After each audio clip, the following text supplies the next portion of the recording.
Enrique Navarro, muy buenos días. Buenos días, Federico.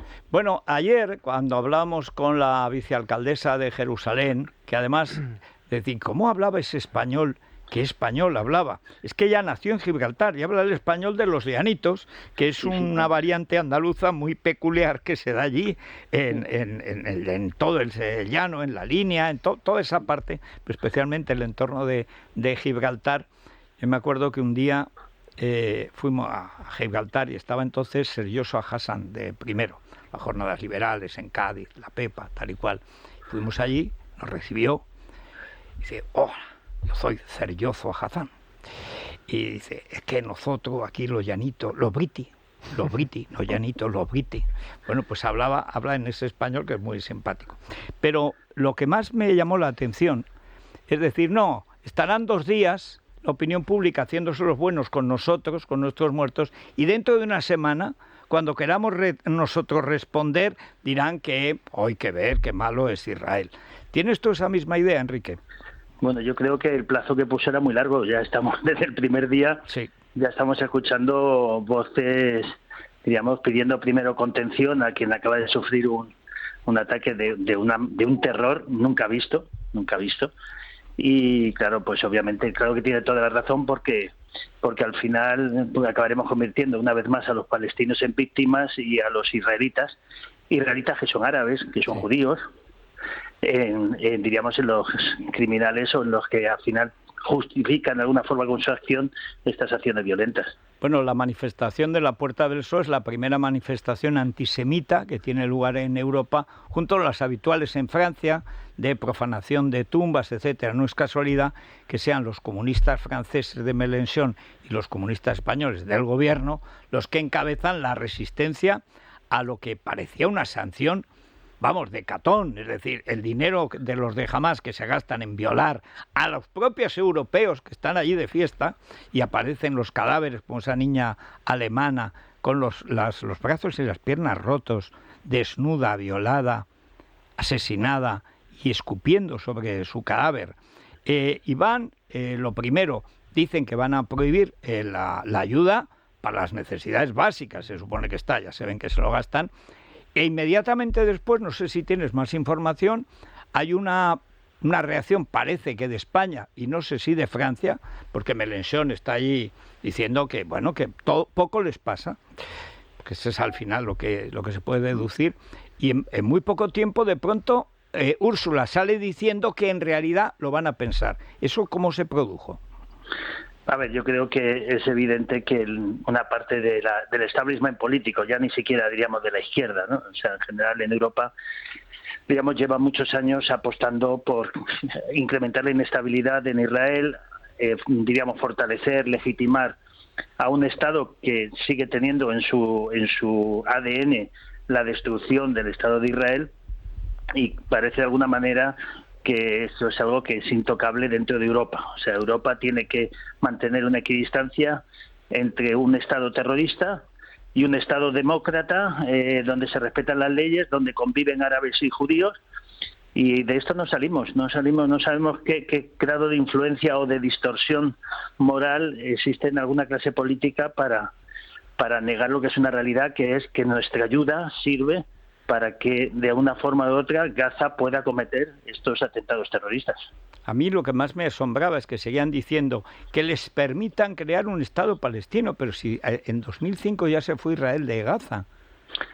Si bueno, ahí mandan los palestinos, primero al-Fatah, terroristas, después Hamás, más terroristas igual, y por supuesto no ha habido elecciones en los últimos 15 años, porque allí no hay elecciones ni democracia ni nada, es una teocracia iraní. Sí, pero recordemos que cuando el acuerdo de partición, los árabes se negaron a crear un Estado árabe. Claro. Recordemos que los árabes invadieron la Palestina para que los palestinos no tuvieran, diríamos, una patria. Fueron los palestinos expulsados después de la Guerra de 6 días los que intentaron matar al rey Hussein, generar una guerra civil en Jordania, y los jordanos tuvieron que llamar a los israelitas para defenderse de los sirios. Se fueron al Líbano, acabaron con la Suiza del Oriente. Sí. Que, quiero decir, no sé qué más tenemos que entender de lo que ha sido el comportamiento de estos grupos desde los últimos 70, 80 años, desde que el gran mufti fue a visitar a Hitler a apoyar el Holocausto. Bueno, además abiertamente, y como en Jerusalén rezaba por el triunfo de Hitler y la extinción de los judíos malditos. Es que era abiertamente, es que nunca lo han ocultado. Pero hay una cuestión añadida a lo que tú recuerdas, que es que mucha gente no lo sabe. Ayer le preguntaron a una nena que estaba haciendo el canelo antisemita, y dice, pero es porque están matando palestinos. Dice, no, están matando israelíes. ¿Cómo? ¿Cómo? Vamos a ver, la ONU crea el Estado de Israel y el Estado palestino a la vez, el mismo día, y ese mismo día el Estado de Israel empieza a funcionar como tal y 5 países árabes invaden, por cierto, con el apoyo de Cuba, entre otros. Bueno, el apoyo de Cuba fue después, con la guerra de Yom Kippur. En cuanto tiene ocasión los comunistas, por supuesto que se meten a ayudar a los palestinos. Pero ese Estado nunca han dejado que exista. Gaza es un mini Estado, digamos, pero en realidad es un protectorado de Irán. Yo no sé si habría que hacer, pues como una especie de folleto explicativo con todas las mentiras que la izquierda lleva como verdades.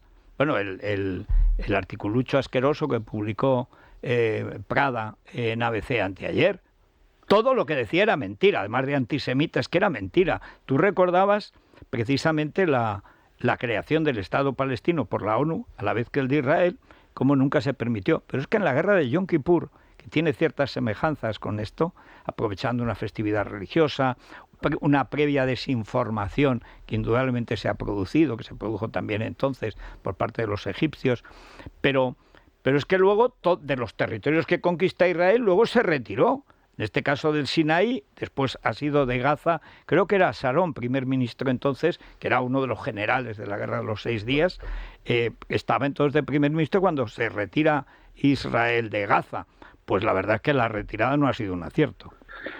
Bueno, yo creo que Israel nunca tuvo más intención de ocupar territorios, pero sí tiene una ambición de seguridad que nunca le han dado los palestinos, hasta el punto de que son continuos en los últimos 60 o 70 años los ataques. Pero sobre esto de las mentiras hay algo interesante que decir.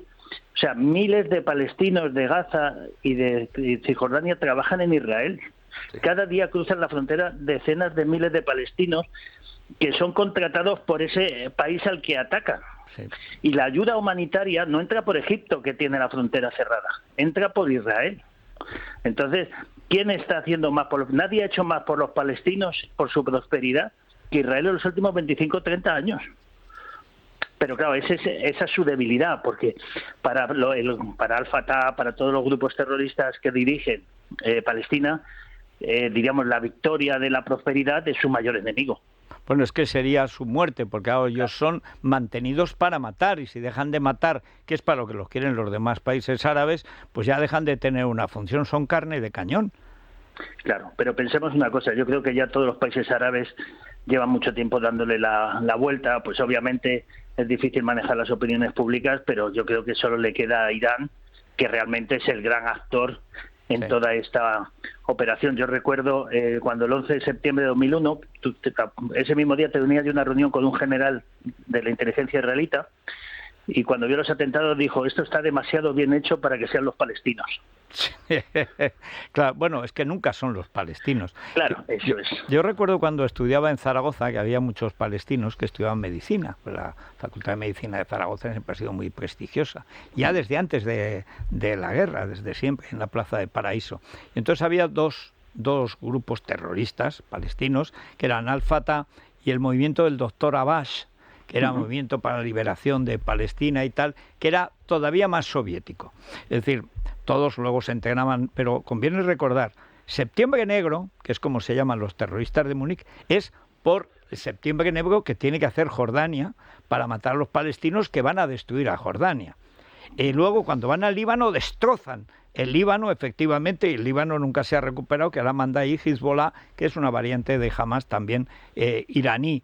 Y al final, como dices, Irán se ha convertido en el actor esencial, con Siria como papel secundario, pero el actor esencial ahí es Irán, que es el gran socio de Putin en la guerra de Ucrania, que es el socio de Maduro, es el socio de Xi Jinping, antes era de Fidel Castro con Ahmadinejad, ahora con Al-Jamenei se mantiene los mismos acuerdos que se hicieron entonces. La cuestión es por qué en Occidente, que como decías, Es increíble lo que está pasando, aparte del antisemitismo patológico que siempre ha estado en Occidente. Pero ¿cómo no se sabe? Yo estoy seguro que los diputados españoles que hay, incluso los de la derecha, no se saben nada de esto. No, ni saben ni quieren saber, que es peor. O sea, realmente todos los occidentales oímos ya o pretendemos oír de los conflictos como del agua ardiendo, ¿no? O sea, es como si no existieran, ¿no? Pero Irán lleva años desestabilizando Oriente Medio, amenazando los intereses occidentales, patrocinando grupos terroristas, y le acabamos de dar 6.000 millones los americanos. Sí. Es que no vamos a aprender nunca. Los árabes, que son los que más le temen, y este es el origen de todo esto, porque al final, ¿qué ocurre? Israel está normalizando sus relaciones con el mundo árabe, porque el mundo árabe también necesita normalizar sus relaciones. Y esto es un gran enemigo, porque acaba con la dicotomía esta, la idea de que es una guerra entre árabes y judíos. Y no es así. O sea, la mayoría de los árabes de la zona tienen relaciones con los judíos.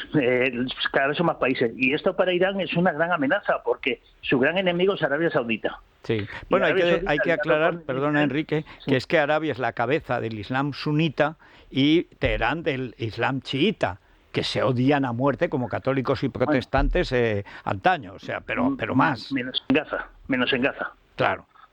Ahí no. O sea, menos cuando hay un interés común. Pero claro, algo tenemos que hacer, porque realmente ya llevamos tiempo de amenazas en el estrecho de Hormuz. Realmente, si no hacemos nada, el problema no se va a resolver, porque es imposible evitar atentados terroristas. Por mucha tecnología, por mucho ejército, mientras los terroristas no tengan claro que el coste de cometer sus actos es mayor que el beneficio que obtienen, es imposible acabar con esto. Y mientras haya un país como Irán dirigiendo, actuando todas estas operaciones, es imposible, se volverá a repetir una y otra vez, porque no acabamos con la raíz del problema. Hay una cuestión que me llama mucho la atención, esto de la operación Abraham, que efectivamente Irán hace esto porque con esto cree que se carga esa operación de normalización de buena parte, si no prácticamente todos, porque ya pasó con Marruecos, ha pasado con Túnez, ha pasado con Jordania, ha pasado con Egipto, que de distintas maneras, pero da la impresión de que en cuanto se ponen a matar judíos, ya ninguno se atreve a llevarles la contraria, ¿no? Claro, porque hay mucho miedo a toda la opinión pública. Decías, Irán tiene una gran influencia en las clases populares, en los medios de comunicación de allí y de aquí, no nos olvidemos. Entonces, claro, al final ellos tienen que manejar, porque son regímenes autócratas, donde al final pues tienen que jugar con una población que está más concienciada de la opresión. ¿Por qué? Porque son sociedades donde la religión lo es todo, son teocracias.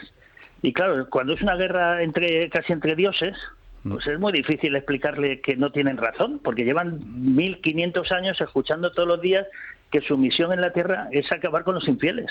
Que somos todos. Que somos todos los demás, claro. Y luego serán entre ellos también, porque esto siempre ocurre. Entonces, son herejes, ellos son herejes, pero primero los infieles. Hay una cosa muy curiosa, y es que en el acta fundacional de Hamás dice que el Estado de Israel existe y existirá hasta que el Islam, como ha hecho con otros antes, lo destruya. Además, es que ese es su plan, no tienen otro. Sí, además lo anuncia muy bien, y luego lo visten de cuestiones religiosas, de que si la explanada de las mezquitas. Durante miles de años, yo entiendo que es complicado, porque claro, cuando todos tenemos el mismo Dios y el Dios es originariamente judío, es muy difícil luchar contra esa imagen, ¿no? Y tanto los cristianos con las cruzadas y los musulmanes han intentado de alguna forma eliminar o delimitar ese Dios judío, que a fin de cuentas nos condiciona mucho a todos, ¿no? Porque es el auténtico, el primigenio, ¿no? Y esto lo hace muy complicado, pero realmente es un problema que Israel ha sobrevivido todos estos años solo, y ya no lo va a poder hacer mucho más tiempo. ¿Tú crees que en los próximos años vamos a ver precisamente ese debilitamiento? Porque a mí lo que me asombra es que con las imágenes que se están dando, ni siquiera la Unión Europea, que va de súper finústica, haya sido capaz de mantener unas horas la idea de sanciones económicas, no digo ya de ir a ayudar a Israel. La verdad es que la pinta es horrorosa, sobre todo después de lo de Blinken. Claro, es un gran drama todo. O sea, que el consejero de Seguridad Nacional diga que ya se ha pacificado la zona una semana antes, sí, que que tengamos a Israel, que se ha visto unos grandes fallos, porque al final los países quieren vivir en paz. Claro, Israel lleva 50 años en una gran guerra y la gente lo que quiere es ir a los conciertos, los jóvenes a los conciertos, es decir, quieren hacer vida normal. Entonces, ese relajamiento lógico de Israel, si no va acompañado realmente de un fuerte soporte de los que somos lo mismo, lo que pensamos lo mismo, pues están muertos, porque llegará un día en que los de alrededor serán más fuertes y los árabes del interior serán más. Y ese día, pues si no hay un apoyo explícito, que no lo hay, pues pinta muy mal. Pero bueno, yo siempre confío en su capacidad, porque si han resistido 3.500 años, pues es difícil, ¿no? Pero no lo sé. Yo creo que Israel tiene dos grandes enemigos, los árabes y los ultrarreligiosos. Sí, claro. Porque un grupo que está financiado y que se niega a ir a la guerra, aparte de tener 14.000 hijos por familia, eso a la larga te destroza un Estado. Y que estaba en contra de la independencia en el año 48. Pero que sigue considerando ilegítimo el Estado del que viven. Sí, que les mantiene. Sí, que les mantiene. Yo recuerdo cuando estuve en el 92, cuando se cumplían los 500 años de la expulsión de los judíos, viajé con el rey a Jerusalén y tal. Y entonces, allí en el Muro de las Lamentaciones, pues era muy curioso porque venían gente a hablar español de España, no el de Venezuela, Argentina, que ya empezaban a ir, aunque no como han llegado después. Se ha cargado el sefardí porque ha llegado el español moderno, que es más útil que el español del siglo XV, que es el que hablan, el ladino, ¿no?, que se hablaba allí. Y venían, recuerdo, que vino españoles, y hablan con la S como se hablaba entonces. Y entonces, para hablar español, pues en español. Y de pronto aparece el clásico, entonces eran pocos, con los tirabuzones y tal, y dicen estos, me acuerdo que me dijo el hombre, estos que nos consideran a nosotros ilegítimos, que les pagamos la vida, acabarán con Israel. Sí. Y la verdad es que es una bomba de relojería, otra. O sea, tienen una la árabe y otra la ultraortodoxa.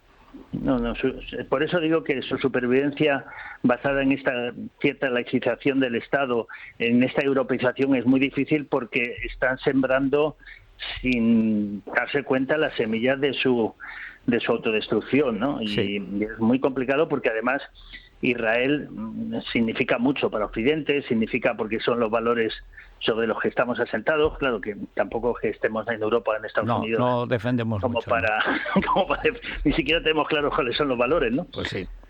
Pero es terrible, es muy terrible todo esto, y pinta muy mal. Bueno, pues por lo menos hay que mirar la realidad a la cara, porque si no es imposible abordarla. Muchas gracias, Enrique. Muchas gracias a ti, Federico. Buenos días.